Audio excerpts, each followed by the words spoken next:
নমস্কার বন্ধুরা, বন্দনা ক্রিয়েশন চ্যানেলে আপনাদের সবাইকে স্বাগত জানাই।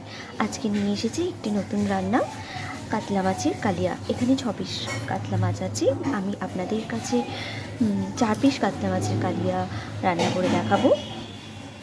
আজকে রান্নায় একদম ঘরোয়া পদ্ধতিতে কম মশলা ও কম তেলে রান্না করব। চলুন দেখে নিন ভিডিওটি। সবার প্রথমে আমি মাছগুলোকে নুন হলুদ মাখিয়ে নেব। আমি 2 চামচ, ছোটো চামচে 2 চামচ নুন দিয়েছি আর 1 চামচ হলুদ গুঁড়ো নিয়েছি। এবার নুন আর হলুদটাকে ভালোভাবে মিশিয়ে নেব মাছের মধ্যে। তার আগে দেখুন, আমার মাছে কিন্তু একদম জল নেই, একদম শুকনো করে জল ঝরিয়ে তারপরে নুন হলুদ মিশিয়েছি। আর নিয়েছি কড়াইতে তেল গরম হয়ে গেছে। এবার একে একে মাছগুলোকে ভেজে নেব। প্রথমে 3টে মাছ ভেজে নেব, তারপরে বাকি 3 পিস মাছ ভেজে নেব।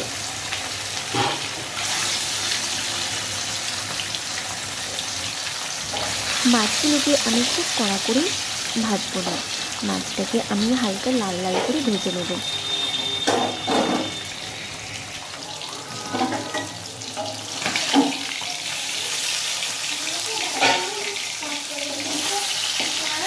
বলো। এবার বাকি মাছগুলোকেও ভেজে নেব একইভাবে।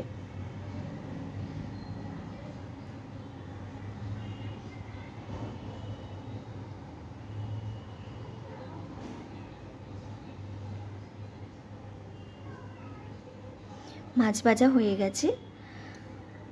মাছের মশলার জন্য একটা বড় পেঁয়াজ নিয়ে নিয়েছি, আদা বাটা, রসুন বাটা, কাঁচা লঙ্কা, একটি বড় টমেটো। তো ওই মাছের তেলেই আমি দিয়ে দেবো 2 টুকরো দারুচিনি, তারপর দিয়ে দেব কুচিয়ে রাখা পেঁয়াজ। পেঁয়াজগুলোকে আমি ভালো করে ভেজে নেব। খুব লালচে বা একদম বেরেস্তার মতো ভাজবো না, জাস্ট হালকা বাদামি হবে। তারপরে আমি রসুন বাটাটা দিয়ে দেব।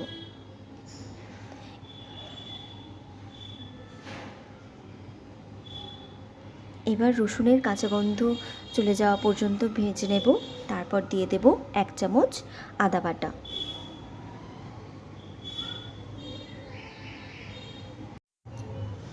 এবার আদা রসুন একসাথে ভেজে নেব। তারপর দিয়ে দেব 2টি কাঁচা লঙ্কা। কাঁচা লঙ্কা দেওয়ার পর দিয়ে দেব কেটে রাখা টমেটো। টমেটো নেড়ে চেড়ে দিয়ে দেব 1 চামচ লবণ। লবণটা টমেটোর সাথে দেওয়ার কারণ হলো যাতে টমেটোটা গলে যায় তাড়াতাড়ি। টমেটো গলে গেছে। এবার একে একে সব মশলা দিয়ে দেব। এখন দিয়ে দেব 1 চামচ হলুদ গুঁড়ো,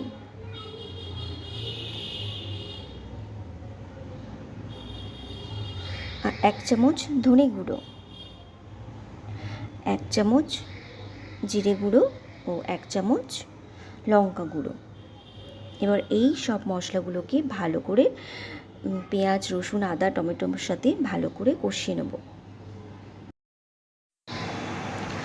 যতক্ষণ না মশলা থেকে তেল ছাড়ছে ততক্ষণ এইভাবেই কষিয়ে নিতে হবে। আর আপনাদের আরেকটা কথা বলে রাখি, এই যে কোনো রান্নায় আপনারা ঠান্ডা জল দেবেন না, আগে থেকে জল গরম করে রাখবেন। গরম জল ব্যবহারে আপনাদের রান্নার স্বাদ পাল্টাবে না। তো আমার মশলার থেকে তেল ছেড়ে দিয়েছি। এবার আমি আগে থেকে গরম জল করে রেখেছিলাম, সেটা এখন দিয়ে দেব। ঝোলটা কিছুক্ষণ ফুটে ওঠার পর ভালো করে যখন ফুটে উঠবে তখন মাছগুলোকে দিয়ে দেব। এখন দেব না মাছগুলোকে।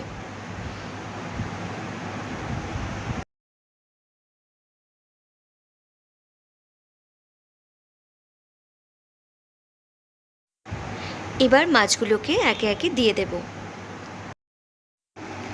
মশলা কষানোর সময় তখন আমি 2টো কাঁচা লঙ্কা দিয়েছিলাম, আর এখন দিয়ে দেবো আরও 2টো কাঁচা লঙ্কা।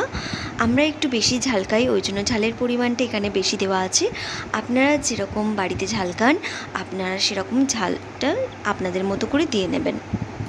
তো মাছের কালিয়া নামানোর আগে আমি দিয়ে দেবো সামান্য অল্প মানে হাফ চামচ মতো দিয়ে দেবো গরম মশলা। আর আমার ভিডিও যদি আপনাদের ভালো লেগে থাকে তাহলে আমার চ্যানেলটি প্লিজ সাবস্ক্রাইব করবেন এবং লাইক কমেন্ট করে জানাবেন আমার ভিডিও আপনাদের কেমন লেগেছে। ধন্যবাদ।